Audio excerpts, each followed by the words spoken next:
How is everyone doing? Is myself, Jeff Black. I'm joined as always by my bro, Brandon DeCruz, my co-host.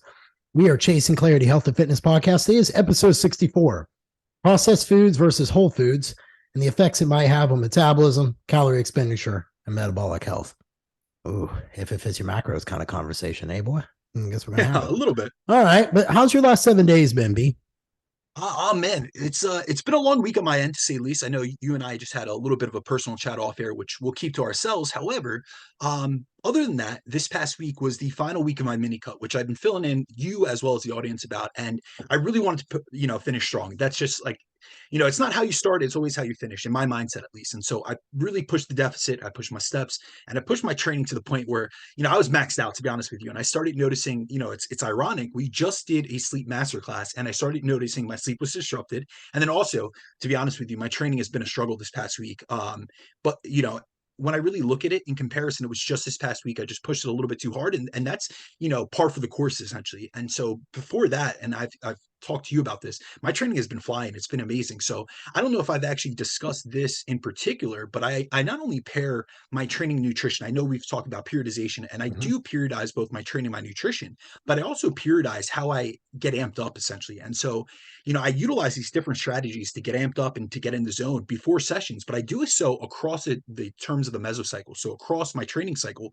in terms of both my caffeine intake and then my music selection. So I'll generally use, lower intakes of caffeine at the start of a training cycle, and then I titrate my way up, especially as I get towards the end of a mesocycle where I'm training to failure. I'm really pushing myself at my, top ends of both volume and intensity. And I also won't listen to music during my earlier weeks in the mesocycle. I just, go to my zone. It's early in the morning. In my gym, it's kind of quiet.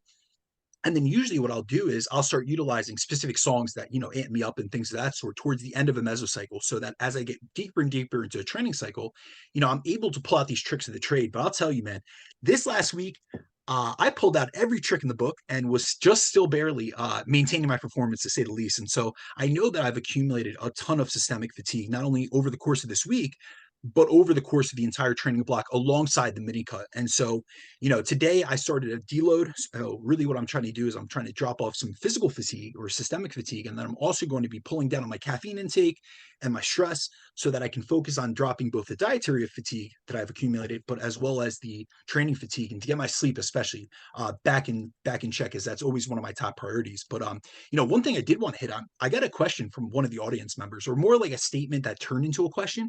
But this past week, after last week's episode, someone was, made a comment about if I feel that being in a deficit or being in a dieted state affects my brain function and memory retention. And this came from one of the listeners of the show that remarked how we both, we're both in a dieting phase, essentially. You're in a prep and I'm in a mini cut. And they remarked how we still sound sharp despite being in a deficit. So, I'd not only love to hear your opinion on this, but I also think, a lot of people don't realize this. This is kind of like a fallacy out there, that being in a deficit causes cognitive impairment, when in actuality, we see that in research that being in a deficit does not cause a lowered cognitive function or cognitive output. And if anything, if we think about it theoretically, but also what the research shows, and then also mechanistically, it can actually improve certain aspects of your cognition. As during a deficit, like, think about what it is from an ancestral perspective. We're at a lack of energy. So if anything, our body's literally searching out for food, and we're having this cascade of different hormones like catecholamines or cortisol. And these things are getting elevated. The stress hormones are getting elevated, which, if we look at cortisol, it's an alertness hormone. So if anything, I usually find that I'm a little bit sharper and more tuned in mentally in terms of, my brain, my cognition, my functioning. I'm not like, weighed down by both physically and mentally by a bunch of food in my gut and things of that sort, the digestive processes. But I'd love to hear your opinion on this, because I think that's something I often hear people will say, like, oh, I'm out of it mentally, or I can't study for school because, I'm dieting, or this, that, and the other. And I always find it kind of interesting, because I think it's more of a mental deficit than it is a physical, like a mental deficit in terms of what they think. And it's almost like a nocebo effect rather than an actual physical manifestation of something that actually occurs because of an energy deficit. I personally, I do better a little bit hungrier. Like, I'm a little bit sharper mentally. It's when the hunger compiles with the fatigue that the mental side will start suffering a little bit for me. Like, meaning, you're like, for me right now, I'm 21 days out Thursday. So like at this point, you're real close. My food's like 17, 1800 calories. I'm 12,000 steps a day. I'm just, trying to You're get just through. getting by. But I think we have to acknowledge the fact that you are getting to unsustainable levels of leanness. And both of us have been in stage shape. That is peeled. We're talking like getting to a point that not many people will get to. We're talking about the one percenters. But with most people, if you think about like your average lifestyle client getting lifestyle lean for the beach, like that shouldn't be impairing their mental cognition. Because think about like, let's do a comparison. If you're 20% body fat at the end of an off season, and then you get down to say between 10 and 15 or 10 and 12%, like your lifestyle lean, you're sustainably lean, do you feel, whether it be yourself or with your clients, that it actually does impact your cognitive function? Because you're saying when you're a little bit hungrier, not starving, we're not talking contest prep starving, but when you're a little bit leaner, like say during just a regular fat loss phase, or when you haven't gotten to like the tail end of a prep, we're 3 weeks out right now. You've already been on stage this season. You're already in stage shape, and you're just holding on essentially for dear life, trying to eke out that last bit of conditioning. Do you feel like when you're 8 weeks out, when you're 10 weeks out, do you feel like that your mental cognition is impaired? Because really, when I No, think I about it, don't I at I all. That's what I was I, saying. Like, I don't I think it stick with you all the matters time. until you get to the last little bit where you're going for what I'm going for a stage show. I 100%. think if you're getting lean, you're going to have those moments where you're just tired. But you got to remember, people are pushing, say, for example, a guy's been 30% their whole life. I've seen guys kind of like get tired and hurt when they get around 18%, like, and you kind of have to reset them, let them get a little fat again, and then pull them back down. And you almost have some of that, but you should not have like cognitive impairment. If you did, then I would dare say it's a micronutrient thing you need to go look at, would be my thoughts, because what's going on with your deficit is probably wrong in Good point, terms my of man. what's Yeah, fortified no, with. I wanted to hit on that because I do find that a lot of people, I'll just hear in like the regular dieting culture, like, I can't study, or I can't retain information, or it's hurting my performance at work. And I'm like, maybe you should really People are rethink your soft. mental approach. Yeah, absolutely. And maybe you should really think about how you're doing it. And also we have to think about the fact that we're going to cover this today. The average population, individual in the US is eating 70% processed foods. And so within that, if you're going to an energy deficit, most people are nutrient deficient. They're overfed yet undernourished, even in an energy surplus, because most people are eating at an average of 218 calories more per day than they did just a few decades ago. And so most people in the average population are in an energy surplus first and foremost. So they have sufficient calorie intake, yet they're insufficiently supplied with micronutrients. And so imagine they go into a 500 calorie deficit. That's 500 less of the shitty calories that they're taking in, and that's less micronutrients that they're getting from their fortified foods, their processed foods. And so yeah, like you mentioned, if you combine the fact that you have a poor diet, poor nutritional quality, low micronutrient intake, in conjunction with an energy deficit, you may feel the ravished effects of being at 5% body fat like Jeff is right now at 15 or 20, where if you took a more intelligent approach, you really wouldn't experience that. 100%. I'm glad we had that conversation. Anything else you want to touch on your last 7 days? No, I'm good to go, my man. How about yourself? Oh, dude, it's been good on my end. I bought a new car. I traded the Lexus in and got myself a Genesis GV80 SUV. Good for Something you, a my little man. bigger. The dog can't be left alone. He's the biggest sweetheart. But like for whatever reason, like you come on our turf, like if you came over, like I'd have to sit there with you for a little bit for him to just, Really? because he's very protective of the house, dude. He's super protective of the kids. Like that motherfucker would make sure that if you try to break in, the kid's got enough time to go get the gun. I'll put it to you like that. You know what I mean? He's that kind of, Interesting. but you take him out in public, he's like this, hey, how are you? Like it's just like something about That's being his like, kingdom. yeah, you're on He's his turf. He's territorial. like, fuck you. So got that. That was kind of cool. Jason and I are pushing it these next few weeks. Jason Collier has been doing active release therapy on me, and I've been doing my chiropractic, my decompression therapy, and all that. And I'll be honest, B, I'm starting to get where I can kind of pose and hold it more and more. But I don't know if my posing will be the best on stage, but I still want to go through with it because I need those judges to see what I need to work on to be able to come back next year. You know what I mean? Now that I could train legs and things like that, like there's just things that I'm like, okay, cool. Cause I want to know, like, if they tell me I need to tighten up even more and I walk in at 162, well, then I'll tighten up and do better and better. You know what I mean? But I want them to see my physique so I could get really good eyes so they could be like, hey, these are the things you really need to work on. And that way I can adjust my training accordingly rather than so much flying dark, because no offense, but I mean, local judges, they're going to give you their feedback. But if you're trying to go pro, that's why that's like junior nationals and junior SAs, nobody's showing up at bodybuilding because you can't get any feedback about what it takes to get a pro From the card. And top it's like, well, judges. fuck, if you're giving a pro card in every class, just give it in every class at this point. let's get it on. And then that way you have good feedback and you have good people showing up, is what my thoughts are. So at this point, I'm seeing it through. I feel good. I Glad to can't hear it, thank my those man. people enough. Yeah, man. I mean, I'll Dude, be think honest with about you. It's weird to like not just sit in fucking pain. Like it's really weird to drive a car and not be in pain. It's like weird. Like I'm like, oh yeah, I didn't ate that like 20-minute drive. That was nice. Like weird shit. And I tell people, that's why I'm so impassioned about people taking care of themselves. I'm like, you don't know what you have until it's taken from you. And then once it's taken from you, it's fucking hell to get it back. And you either fight like hell to get it back or you sit down. And the majority of our population, like we're going to talk about today, sit down. Hence, processed food and the comfort that they provide. Everyone loves a good motherfucking cookie cake from Great American Cookie. We cannot lie about that. That is true. But probably not the best thing. So today we're going to talk about processed food versus whole food, the effects it has on the metabolism, your calorie expenditure, and metabolic health. We have some topics we're going to break out today.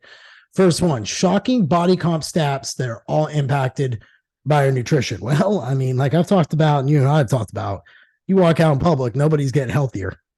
So I'm curious to what this unfortunately. is. So go for it.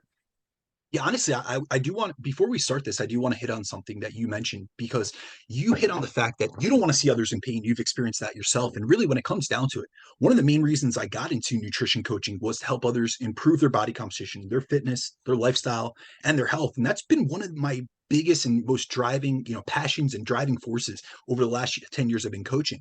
And really, it's taken having that passion to really become aware of things.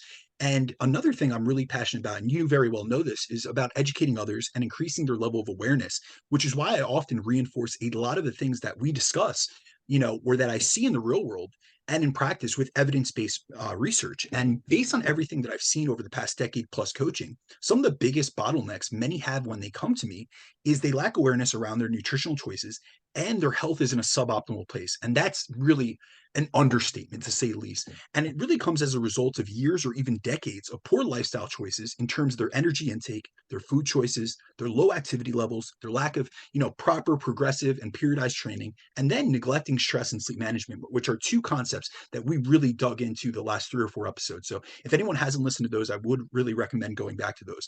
But this is also reflected in the data and the stats that we have on where the majority of our society is today. So for example, the prevalence of obesity in the US has increased threefold from the 1960s to the 2010s, from where it was, which was under 15% of the population, to around 43% of the population currently.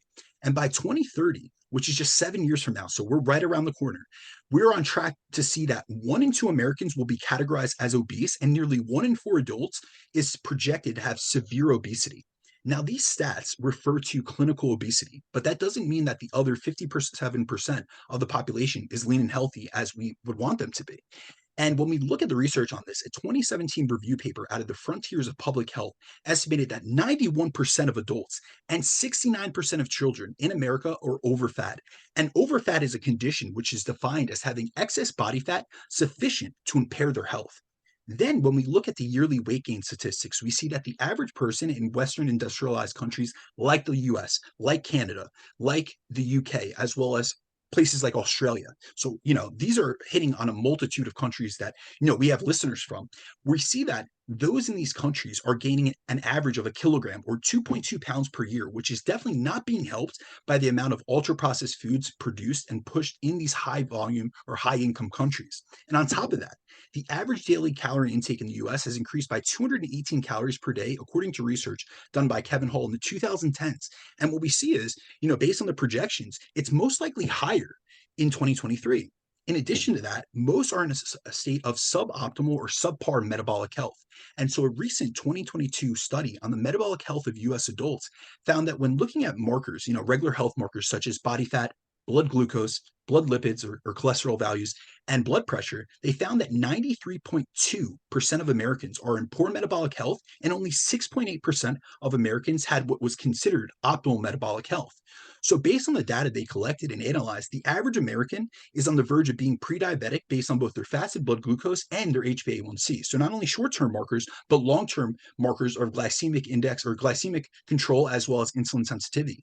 And also within this data set, they also found that over a 20-year period, there have been other significant changes to our body composition and our metabolic health, including a significant increase in adiposity, which essentially is body fat, and then a significant increase in blood glucose, as we went from 40% of the population having prediabetes to around 63.1% having prediabetes.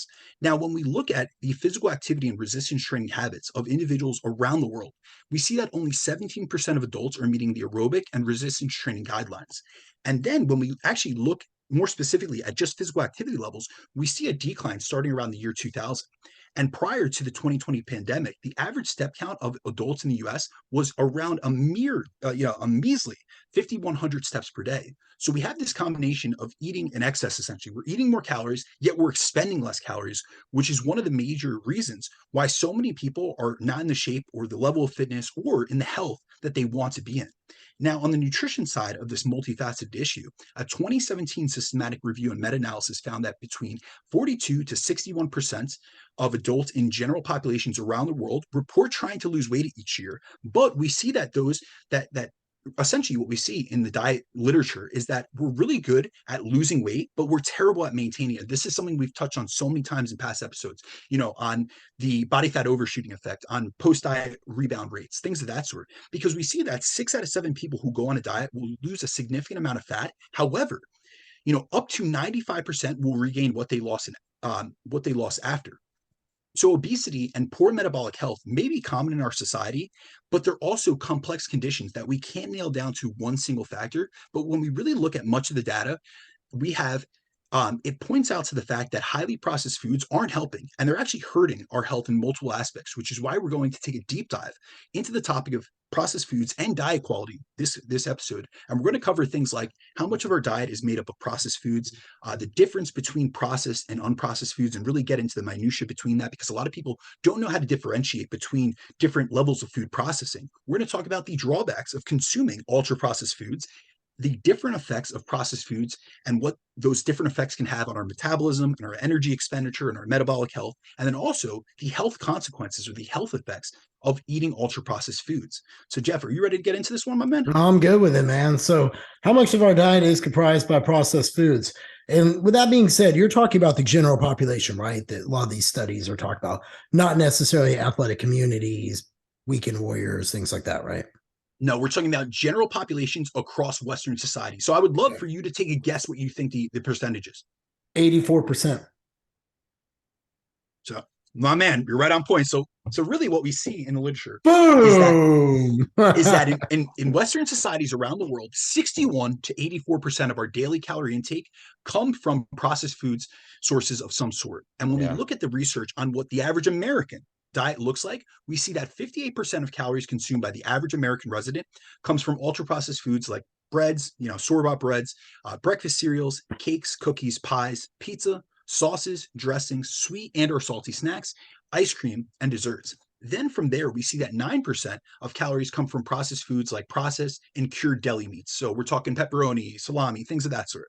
3% of calories come from processed culinary items such as table sugar and refined oils. And then only 30% of calories come from unprocessed foods like meats, fruit, tubers, eggs, and vegetables. So whole fruits are only taking up not even a third of the average American's diet. So the average American diet is comprised of 70% processed foods. Then if we look specifically at processed foods and their impact on added sugars in the US, which we see as a big issue currently, we see some striking findings. Now, when we look at national guidelines, they recommend that we not consume more than 10% of our daily calorie intake from added sugars. But ultra processed foods contribute 89.7% of the energy intake from added sugars. And the contents of added sugars in ultra processed foods is 8-fold higher than processed foods and 5-fold higher than unprocessed or minimally processed foods and culinary ingredient groups together. And a 2017 cross-sectional study found that for every 5% increase in energy intake from ultra-processed foods, it leads to an increase in a proportional 1% increase in energy intake from added and refined sugars, and a total of 82.1% of Americans exceed the recommended limit of 10% energy intake from added sugars. And this trend of the average diet being mostly comprised of ultra processed foods is seen across all industrial countries, not just the US. So, a 2017 review from UNC found that the majority of calorie intake among individuals in high income countries come from ultra processed foods and beverages. So, ultra processed foods contributed 61 to 62% of calories, and beverages in households in the US between 2000, 55% of the calories purchased in Canada, 51% of the Hmm. calories purchased in the UK, and 49% of the calories purchased in Norway. And then in terms of dietary intake, ultra processed foods provided 58% of energy intake for children and adults in the US, 48% in Canada, and 36% in France. So for all our international listeners out there and clients, this is not just an issue for the United States. Like this is an issue worldwide.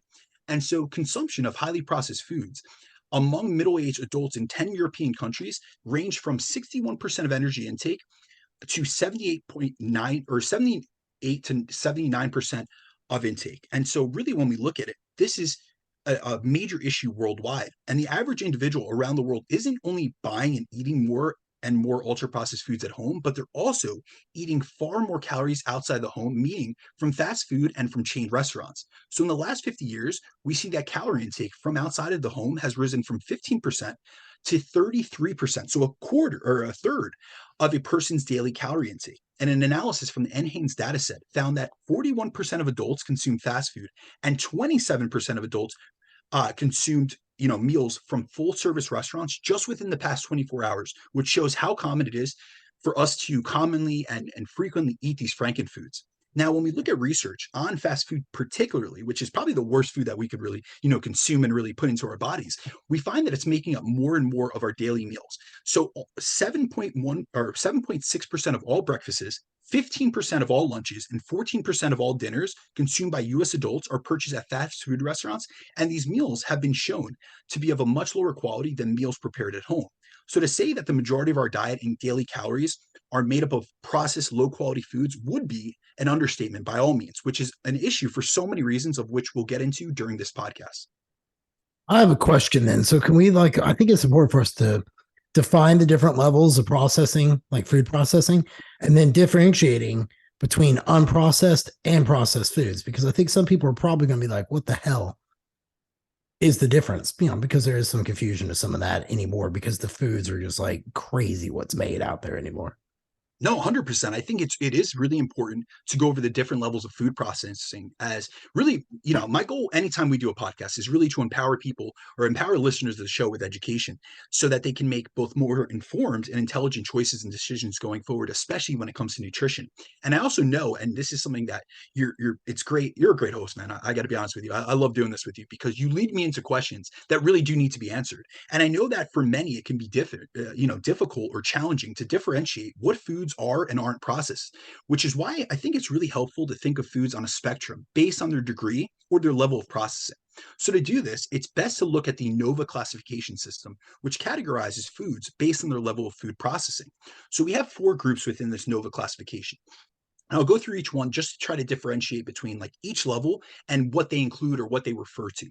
So in group 1 of the NOVA classification system, we have unprocessed foods, and these include whole foods and edible parts of both plants and animals. So this is going to be things like fruits, vegetables, animal products like meats, poultry and fish, whole grains, rice and potatoes, eggs, dairy, nuts, seeds, and legumes. And unprocessed foods and minimally processed foods are those foods which are close to their natural state in terms of their nutritional content, their nutrient quality, and their appearance. So these aren't frankenfoods by any means. These are your whole foods that really should serve as the foundation to your Mhm. diet, but unfortunately, many people don't have them as their foundation to their diet. Now, in group 2, we have what's called processed culinary ingredients. And these are foods that have undergone some level of processing to make products that can be used for cooking whole foods from group 1. So this is going to include your oils, your butters, and sugar. Now, in group 3, we have processed foods. And these are foods that have been manufactured by the food industry, which take whole foods and they add things like salt or your sugar or another additive to make them more stable or more palatable. And they usually contain between 2 and 3 ingredients, whereas group 2, where they essentially take items from group 2 and they add them to items from group 1. And this includes things like store bought bread, You have processed and cured meats like lunch meat, deli products, and cheese. You have beer and wine, and most alcoholic products are processed food, canned fish, and then preserved fruits. So this would a good example of this would be like a fruit cup because we have whole fruit plus a syrup to make it a little bit more palatable. And last but not least, we have group four, which are the ultra processed foods. And ultra processed foods are defined as industrial formulations manufactured by deconstructing foods into their component parts, modifying them, and recombining them with a myriad of additives and little, if any, whole foods.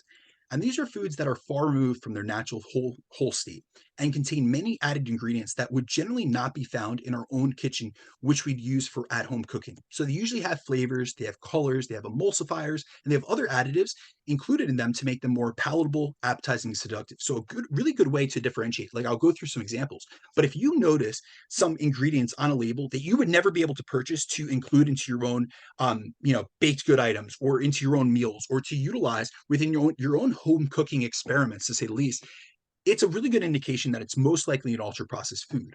But ultra processed foods include packaged foods and foods that are found in boxes and bags, which have a long shelf life.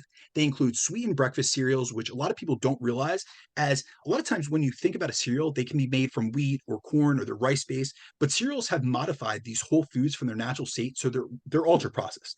We have sweet, salty, and or fatty snacks. We have baked goods, desserts, and pastries like cookies, cakes, donuts, and brownies. We have chips, candy, ice cream, soft drinks, and sugar sweetened beverages, which include both soda and juice. We have pizza, we have margarine, prepackaged processed meats, chicken nuggets, burgers and fries, and basically anything you can get from a fast food joint. And so their high level of processing makes them highly palatable, yet not satiating. And they're literally designed to be Yeah. convenient and easy to purchase and consume, cheap and highly stimulating. So they're more likely to be overconsumed and displace healthier, less processed foods, which have the essential vitamins, minerals, and cofactors that we need for many metabolic processes, including energy and hormone production. It's also important to note that if you look into the research on ultra processed foods and why they're designed the way they are, you'll actually see that the food industry and food science engineers um, are actually employed to design ultra processed foods to sell product and promote what's called passive overconsumption. And this is why their main goal with these products is to make them convenient, which means essentially they're convenient in multiple aspects. So they're convenient to, they're highly accessible, but they're also durable and ready to consume. So literally they're fast food. They're easy to consume in a very fast and efficient manner. They're tasty and hyper palatable, and they're relatively cheap for us as the consumer, yet they're still highly profitable for these manufacturing companies.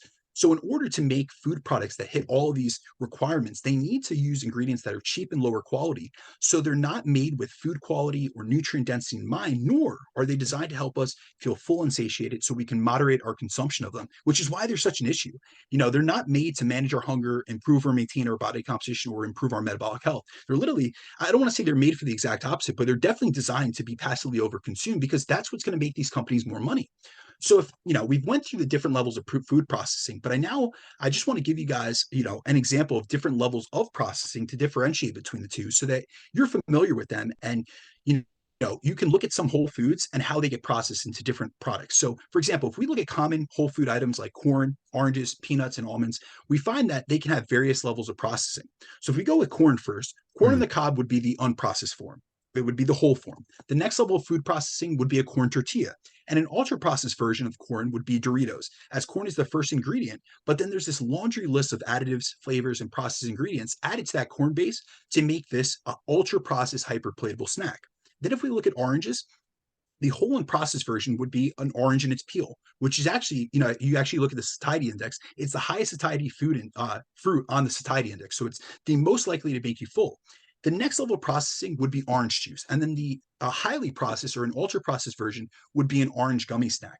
For peanuts, the unprocessed version would be fresh, unshelled peanuts. The processed version would be things like peanut oil, Skippy peanut butter, chocolate covered peanuts. And then the most popular ultra processed peanut product would be something like a Reese's peanut butter cup, which literally doesn't resemble anything from a nutritional perspective that peanut does. And the same thing can be said about almonds. So we have the unprocessed version, which is raw almonds. Then we have processed versions like salted flavored almonds, almond butter. And then the ultra processed version of an almond would actually be a candy bar like Almond Joy. Like, think about how far removed that it was. We went from a raw, unprocessed almond, which is highly satiating, has a high fiber content. You don't, has very low metabolizable energy, meaning we get a lot less energy than it actually contains on the label.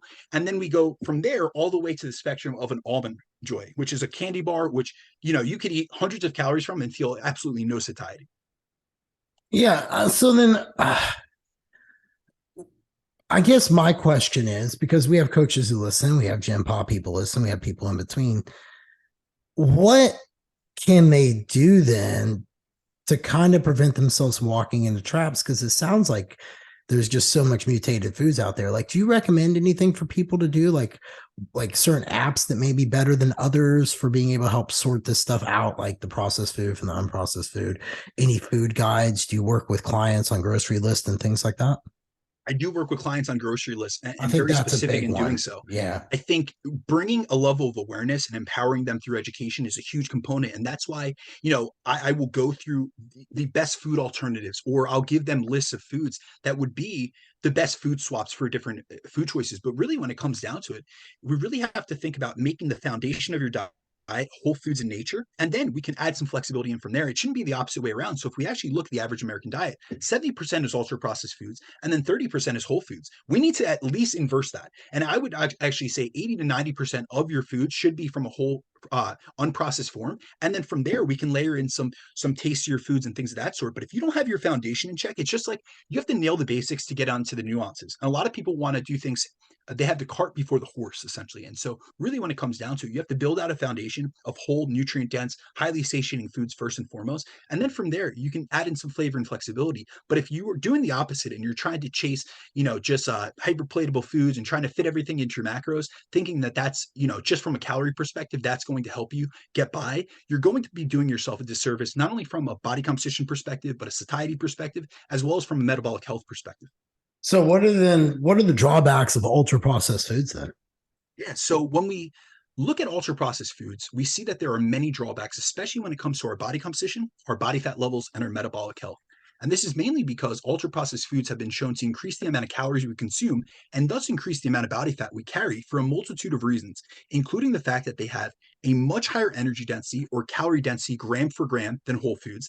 They provide less satiety per calorie as compared to whole foods. They drive what's called passive overconsumption due to being more palatable and as well as more seductive, essentially. They're Uh-huh. less nutrient dense, especially when it comes to their protein, their fiber, and their micronutrient content. So what they do is they essentially displace other nutrients in the diet, and they also have a lower thermic effect of feeding. So when we look at, we'll go through each component just so people get a really good, all-encompassing view of why these ultra processed foods have disadvantages as compared to whole processed foods. And so when we look at energy density, ultra processed foods have a much higher energy or calorie density gram for gram than whole foods.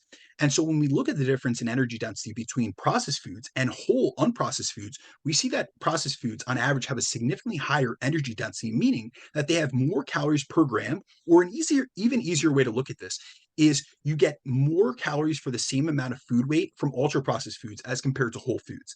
And so on average, when we actually look in the literature, we see that processed foods have 2.3 calories per gram as compared to minimally unprocessed foods, which have 1.1 calories per gram. So processed foods have more than double the calorie content per gram than whole foods. So with higher intakes of processed foods, we see higher intakes, of calories. Even if you were to eat the exact same amount of food weight to get full, you'd be essentially getting double the amount of calories. So for example, let's compare, different, types of unprocessed and processed foods. So if we took an unprocessed baked potato to a potato chip. A boiled potato has an energy density of 0.78 calories per gram. So a 100-gram serving of potato provides 78 calories. Now let's compare that to Lay's potato chips. Lay's potato chips, on the other hand, have an energy density of 5.47 calories per gram, and a 100-gram serving of the same amount of calories or same amount of grams in food weight contains 547 calories. So the potato chips are 7 times as energy dense as potatoes. So for the same amount of food weight, you need to consume 7 times the amount of calories from potato chips that you would if you went with the unprocessed potato. And as a result of their energy density and the fact that processed foods have less protein, fiber, and water content, as well as high amounts of both refined and added fats and sugars, this leads to them providing a lower amount of food volume, which is one of the ways we experience satiety from a meal and can stop eating. So if you do try to hit your macros within a meal and go from using, say, whole foods, you have a plan that you're following right now and it's whole food based, but then you decide to get flexible with it and you go from whole food sources to processed food sources, you're going to experience far less fullness and a greater degree of hunger. Processed foods also are softer and easier to eat, which increases our eating rate and thus leads us to consume more calories per minute and per meal before our brain receives that signal that we're full and satiated, because it takes time for the gastrointestinal system to actually send signals, from the small intestine to the brain that we're actually satiated. But if you have been able to down like all this literally fast food, that's why it's easy to overconsume all these calories, and you've overconsumed the amount of calories that you should have eaten in that meal, you're not going to register that right then and there just because you consume those calories. Your brain, your body doesn't know calories, it knows food weight. And so when you have these more energy dense items, you're going to need to eat more of that to get the same amount of food volume essentially that you would from whole foods, but you're going to take in far more calories. Then when we look at, say, satiety, ultra processed foods are also less satiating, so they provide less satiety or fullness per calorie compared to whole foods. So ultra processed foods, which are generally combinations of like high sugar, high fat foods, increase the hedonic response you get to those foods, and they activate the pleasure centers in the brain. So you not only want to eat more, but you do eat more just to be able to feel full, because if not, you're going to be feeling less full. And so for anyone that doesn't believe this, I think a great, I've had this conversation with clients, and I think a great thing to do is to really compare eating a plain baked potato and see how much of it you can eat. And I challenge anyone out there, take just a plain potato. I'm not talking salted, nothing. Baked potato, throw it in the microwave, just eat that and eat as much as you want until you get stuffed. And you'll eventually get what's called palate fatigue. And so, essentially what ends up happening is you can't eat a ton of baked potatoes, to be honest with you. And the reason for it is because A, it's the most highly satiating food on the satiety index, but also because that same flavor sensation, you get what's called sensory specific satiety. So you get filled with one specific flavor. But then think about a time that you've been out at a restaurant and you had a more processed form of a potato, such as a loaded baked, potato with cheese, bacon, and sour cream, or even better, like cheese fries. I'm sure you were able to finish, off multiple times more calories from those processed items than you could from the plain baked potato. So this really shows like this dichotomous, relationship, or this opposing viewpoint between the satiety we get from whole foods and then the lack of satiety we get from unprocessed foods, and the amount of calories that we would need to consume of each to get full. With the baked potato, far less calories. With the processed, fries, potato chips, loaded baked potato, you're needing so much more calories just to get that same level of satiety. And this leads us to the fact that processed foods drive what's called passive overconsumption. And these foods are highly engineered food products that are calorie packed combinations of sugar, fat, salt, and starch, which results in like what I like to, refer to as a mouthgasm. Like you literally have an orgasm in your mouth. But what that also does, you feel great in that moment, but it also causes a propensity to overeat. And one of the reasons for this is because they're less satiating per gram and per calorie than unprocessed food sources. So we need to eat more calories from them just to get that same level of fullness. And they also, it's also because they stimulate more of a higher level of dopamine release, which causes them to be more addictive like in nature, due to the fact that once we've eaten them, we want to eat more of them both in the present and in the future. So research finds that the more processed and refined a food is, the more highly concentrated it comes, both in terms of its calorie density, the amount of sugar, fat, salt, and starch it contains, and the more food reward and dopamine release it causes, which drives us to eat more of it, which is why you're more likely to finish off or like polish off, say, like a family size bag of Doritos than a full plate of corn, especially as the Doritos are highly concentrated mix of fat, carbs, and salt, and they have little water or little to no water content at that. So compared to the whole corn, they're just not as filling, but they're super seductive and they're tasty. So it's like just once you pop, you can't stop. So it's Yeah, like Doritos are it good. 100%. But think about how many times you've been able to finish off like a full bowl of corn or a bunch of corn on the cobs compared to Doritos. I'm 100% sure, Jeff, you can attest to the fact that there's been times where you've been able to finish off a whole bag of Doritos, but I'm sure you can't say the same about a corn. True. I will say this. I actually have potatoes in my diet year round at my As do meal I. because even when I'm dieting, because they're very filling. So you're 100% on that. 100%. Um, They're also far greater in terms of the nutrient density. So that's something we should cover, yeah. because in Well, terms of like a potato, there it's got a far greater nutrient density, which is one of the drawbacks actually of unprocessed foods. So another drawback of eating more processed foods is they're less nutrient dense, meaning they have less protein, fiber, and micronutrients, including vitamins and minerals. So they displace other healthier foods in the diet. So we see that processed foods cause what's called protein dilution, which refers to the notion that as the more processed a food gets, or becomes that we see the amount of protein in that food go down, which is important to realize as we have what's called the protein leverage phenomenon, which I believe we've spoken about in this podcast. But for a refresher for the audience, this is the theory that as humans, we eat until we get enough protein, and only then will we feel satiated and stop eating, which is why protein percentage is one of the biggest drivers of calorie intake. So many researchers suggest that the protein dilution caused by how many more of our diets are composed of processed foods can account for some of the rise in adiposity due to the fact that these foods have a lower thermic effect of eating and are less satiating, and also due to the fact that they have lower protein in them, which means that we need to eat more of them just to hit our need for protein. And so what's really interesting about this is that right now we're seeing the average American gets about 12.5 to 15% of their daily calories from protein. But then we have research which has shown that increasing protein intake from 15 to 30% of calories led to a spontaneous reduction of 441 calories per day throughout a 12-week study. And so really what we could do is like one lever that we could pull is higher protein content. But in order to do that, we're going to either have to eat more processed foods to hit that protein quota, or we incorporate more whole foods. So this is one intervention strategy that we can utilize. But then also other things that we can look at within processed foods is the fact that they have lower fiber content. So this results in both less chewing and less satiety after meals and in between meals. So if we do that same comparison between the potato that both of us agree is highly satiating, and then a potato chip, we see that the potato, the unprocessed whole food, has far greater fiber content. So it's more micronutrient rich, has better fiber content in it, more satiating, more filling. Whereas the potato chip doesn't have any of these things. And when we actually look at the research on how ultra processed foods impact our nutritional intake, there was a 2021 meta analysis that found an inverse linear relationship between ultra processed foods and less processed foods, meaning that when someone had increased ultra processed food consumption, they saw an increase in their free sugars, their total fats, and saturated fats, as well as a decrease in their fiber, their protein, their potassium, zinc, magnesium, and vitamins A, C, D, E, and B12 and niacin, which led them to conclude that increased ultra processed food consumption negatively affects the nutritional quality of diets. So overall, like if we were to compare whole foods versus processed foods and their benefit, we really have to, it's to our benefit to consume more whole foods. So Jeff, you were asking me like what are things that we can do as interventions, but really what we could do is promote more whole foods and really educate people on them. Because if we really look at the comparison, like I just went through all the drawbacks of ultra processed foods. However, when we look at whole foods, they have the opposite benefits. And so with whole foods, we're going to have higher protein content. We're going to have higher fiber content. You're going to have a higher thermic effect of heating, and you're going to be more likely to spontaneously reduce your calorie intake because they're harder to consume, meaning you have to not only chew more, but you have to eat less to induce satiety. Whereas when we look at processed foods, they're more energy dense.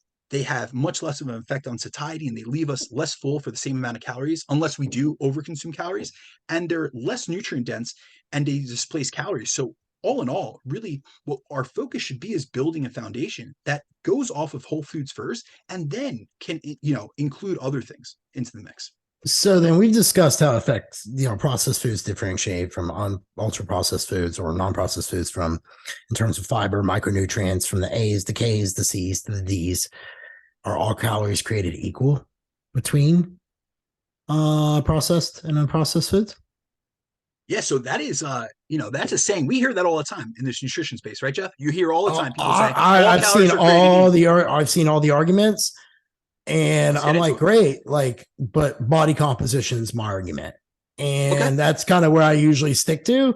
And I'm like, hey, if you can build your diet 2,000 calories and look jacked on fucking King Kong ding dongs and shit like that, where that damn shit that Hostess made was, people are gonna be like, it sounded really asshole there. But regardless, cupcakes, whatever fucking words you want to put in, whatever great things, go for it. Michael Lockett, ate Popeyes or whatever and Twizzlers or whatever crazy shit.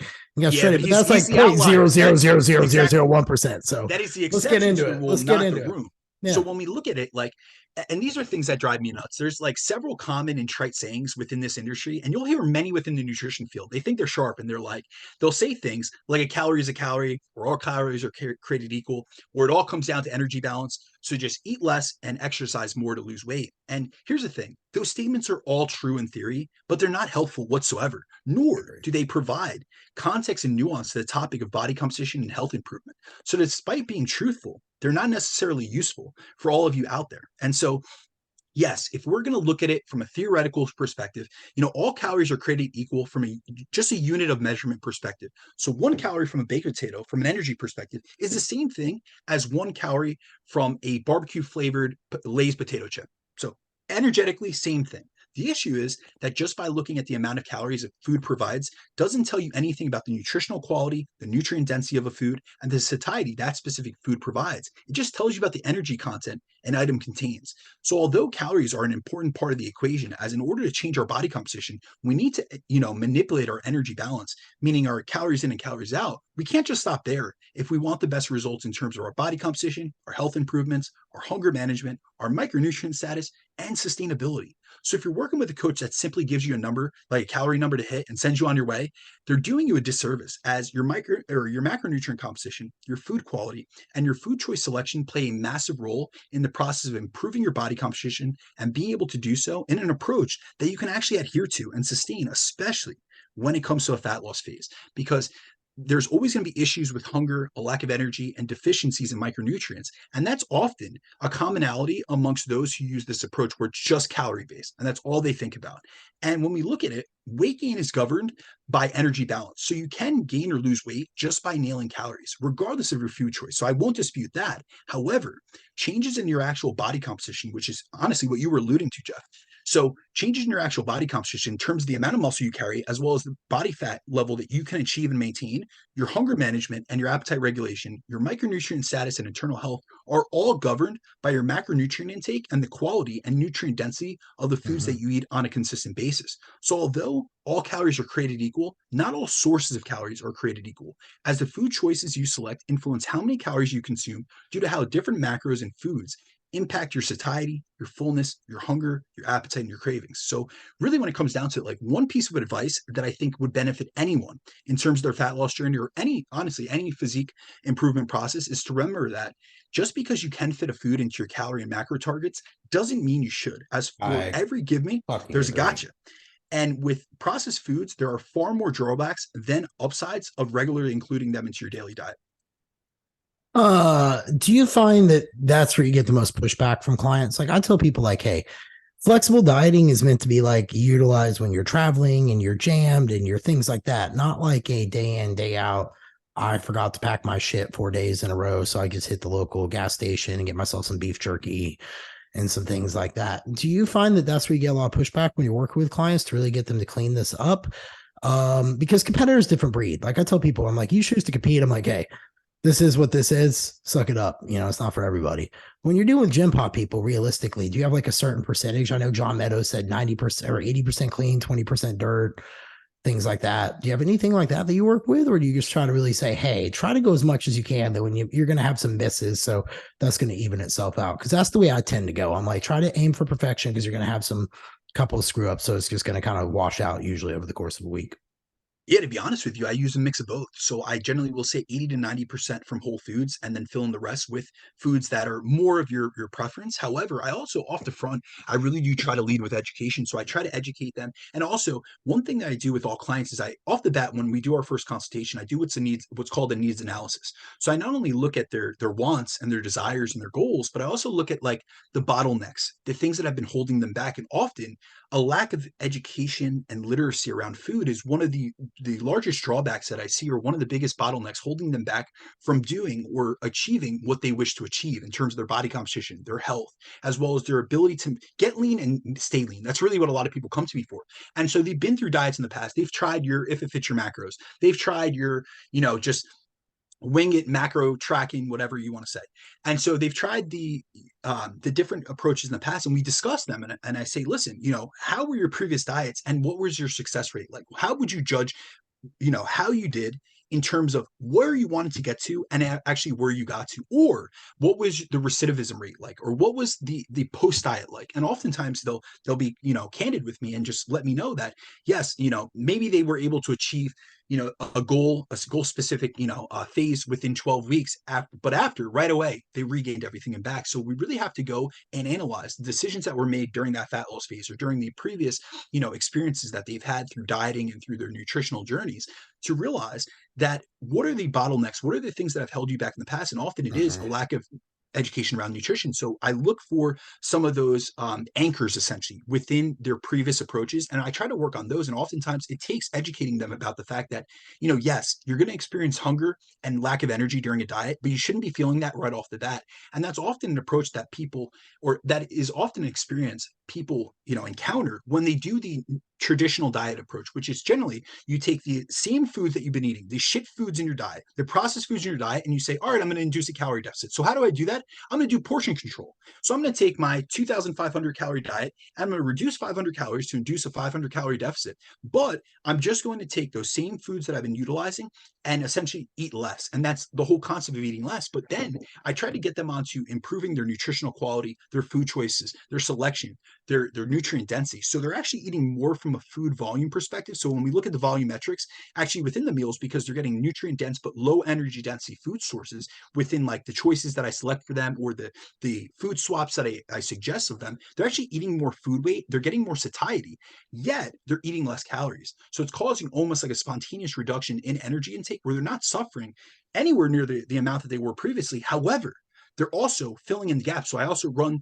their data through Chronometer to check their micronutrient status. And there's so many individuals that come to me in a downregulated state, especially from, this is so common, especially with females, but honestly, I see this, across the gambit, whether you're a competitor or your lifestyle, there's many people that have suboptimal thyroid functionings. We could call this subclinical hypothyroidism. They have a downregulated thyroid production. It's because they've been deficient in micronutrients. So they're missing things like tyrosine, selenium, iodine, zinc, things like cofactors that are needed for not only thyroid production, but essentially the conversion of T4, which is metabolically inactive, to metabolically active T3, which actually exerts itself on cells and actually allows us to run our metabolic processes, including a resting metabolic rate and energy expenditure.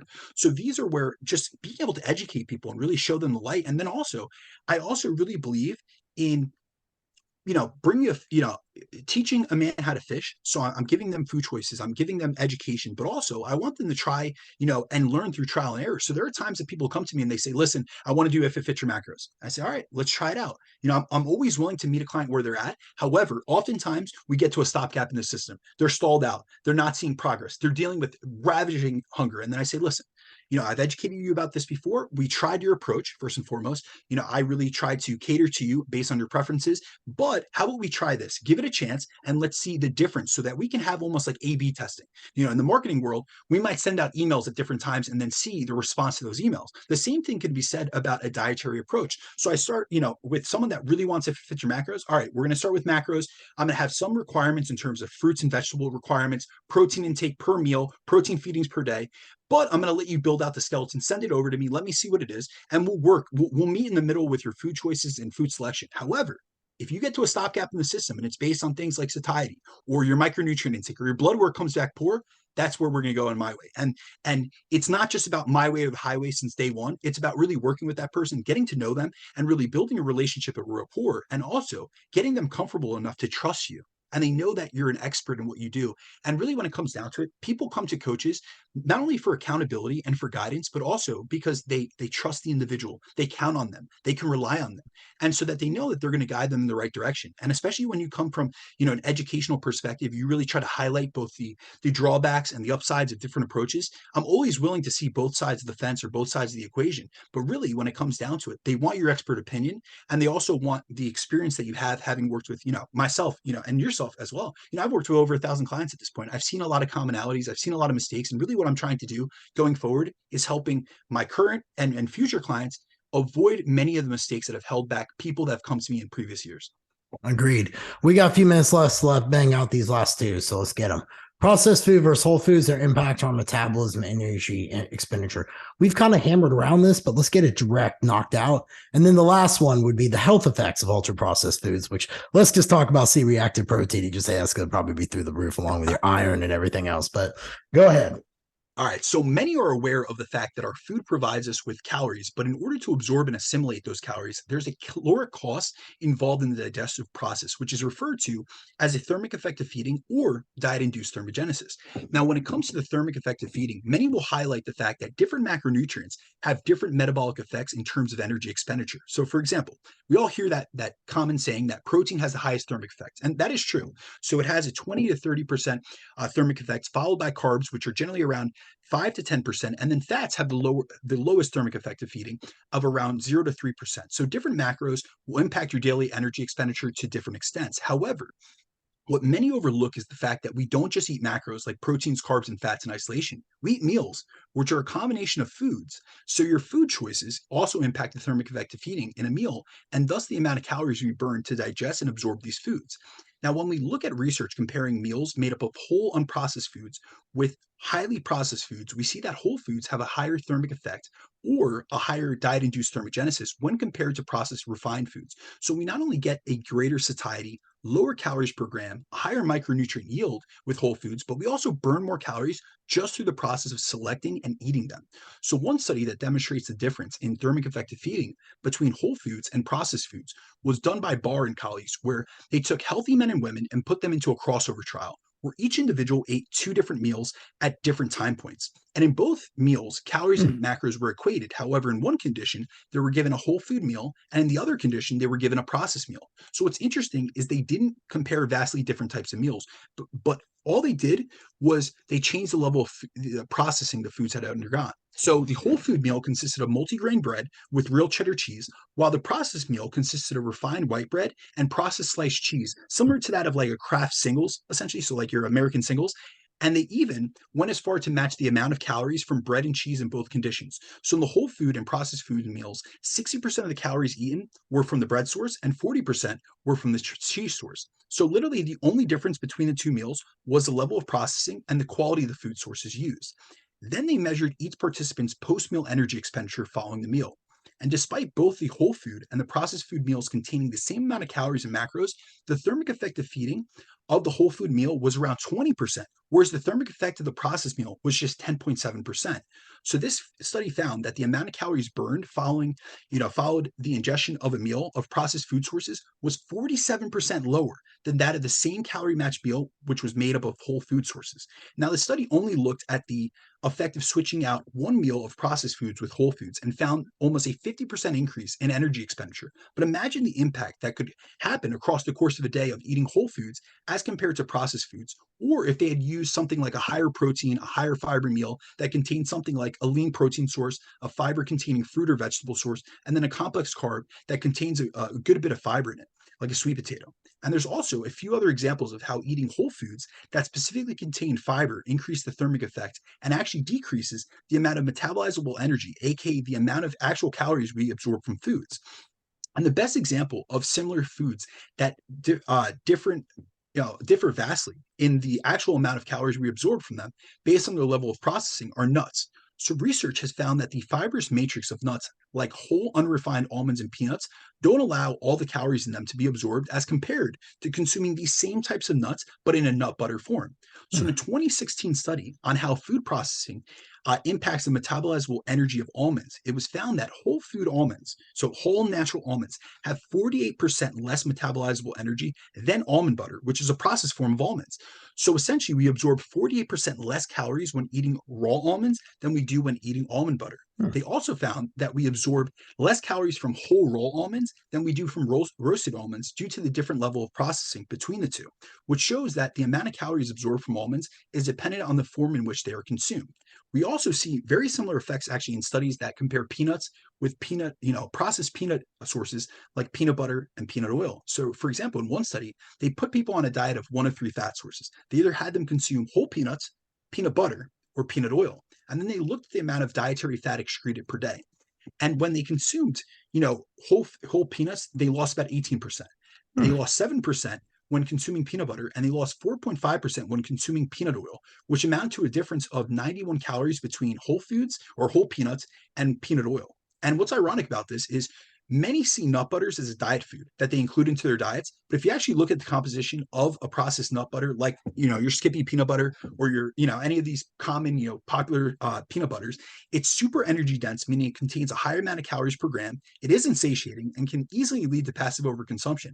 And many often find themselves scooping it out and eating it out of the drawer and racking up hundreds of calories as a result. And don't get me wrong, like peanut butter is delicious. It tastes great and all, but it's a calorie dense food source, which so many people believe is a healthy fat, yet they overconsume it without even realizing it. So what's interesting also about peanut butter, just like an offshoot, is that Jose Antonio, which is this famous protein researcher, actually did a 4-week overfeeding study on peanut butter, where he had them eat, increase their peanut butter consumption over the course of the study. And despite how, healthy everyone thinks peanut butter is, the result of the study showed that all the weight gain during the study was purely from fat, with no increase in lean body mass, which is not what we see in other overfeeding studies, such as, different macros like protein and carbs, because usually what we see in overfeeding studies is there's usually a gain in lean mass as well as a gain in fat. But in this case, you saw no lean mass gain, just fat gain. So it literally was just deposited in fat cells. And so all this research shows that when you eat less processed foods, you'll burn more calories and thus absorb less calories than eating their processed counterparts. So one way to make dieting easier from a satiety perspective and to induce a calorie deficit in an easier, more sustainable way is to build a foundation of your diet on real whole food, including things like lean proteins, fiber containing fruits and vegetables, and whole food sources like fats, including like nuts and avocado, and then add in more flexibility, but after you hit at least 80 to 90% of real food, because you really should make whole foods the foundation of your diet, which is exactly the opposite of what most Americans are doing. Now, just to wrap this all up, we'll go through some of the health effects of ultra processed foods because it's not just impacting your body composition. We have to be aware of that. There's a lot of listeners to the show that really do want to improve their health alongside their body composition. So we have to realize there's multifaceted drawbacks to all of this. And we have many clients that are in their 40s, 50s, 60s, they're looking towards longevity. And so really we have to be concerned not just about body fat gain or muscle gain. We have to look at some of the things that are less sexy, like all-cause mortality, diabetes risk, insulin resistance, things of that sort.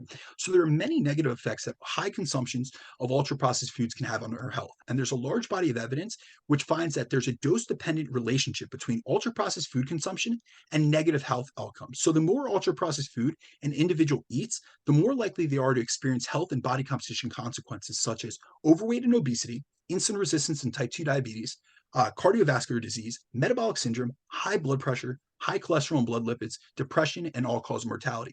So 2018 review on ultra-processed food intake and obesity found that for every 1% increase in the national household availability of ultra-processed foods, it's associated with a 0.25 increase in the national prevalence of obesity, even when they adjusted for physical activity, income or socioeconomic status, and smoking. Then a 2018 study on ultra-processed food consumption and excess weight amongst US adults found that consuming more calories from ultra-processed food was associated with a higher BMI, greater waist circumference, which leads also to like greater visceral adiposity. And so within that, we see greater rates of metabolic syndrome and things of that sort, and also led to higher rates of being overweight and or obese and greater abdominal adiposity. And this was the first study in US population, and the authors found that their findings support that higher consumption of ultra processed foods is associated with excess weight gain. And here's the thing, the association was actually more pronounced in women. So they were more likely to become obese if they consume ultra processed foods, which I found really interesting. And we also have other research, and this doesn't just apply to the US. So I really want to make that evident because I have a lot of clients that are international, and we see that diets composed of high amounts of ultra processed foods are linked to weight gain and increased risk of obesity in other countries like Australia, Canada, and the UK. So, for example, in an 8-year-long study on ultra processed food consumption and indicators of obesity in over 6,000 participants, they found that individuals with diets high in ultra processed foods are more likely to have more body fat and had almost a double the risk of becoming obese as compared to those who ate low amounts of processed foods. So this was a much, they actually showed that those with the highest consumption of ultra processed foods were associated with 90% higher odds of being obese than those with the lowest consumption. So you're almost doubling your risk essentially. And so they also found that this dose relationship or dose response relationship was observed in both males and females.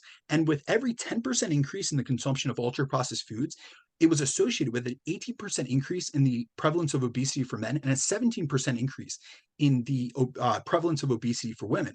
So overall, the consumption of ultra processed food was associated with an increase in BMI, waist circumference, which is an indication of increased visceral fat, and also a prevalence of obesity in both sexes. Now, when we look at ultra processed foods and the risk of developing insulin resistance and diabetes, a 2021 systematic review and meta-analysis in the Journal of Nutrients found a linear dose response between processed food consumption and adult type 2 diabetes risk. So what they found was for every 10%, just 10% increase in ultra processed food consumption, there was a 15% higher risk of type 2 diabetes. And last but not least, we also see a linear dose response relationship between ultra processed food and all cause mortality risk. So a 2022 meta-analysis looked at 40 studies and 5 million individuals, and they found that those who consumed the highest amount of ultra processed foods versus the lowest amount of ultra processed foods had a 30% increased risk of mortality from any cause. And another study actually found for every 10% increase from ultra processed foods, there was a 15% increase in the risk of all cause mortality, and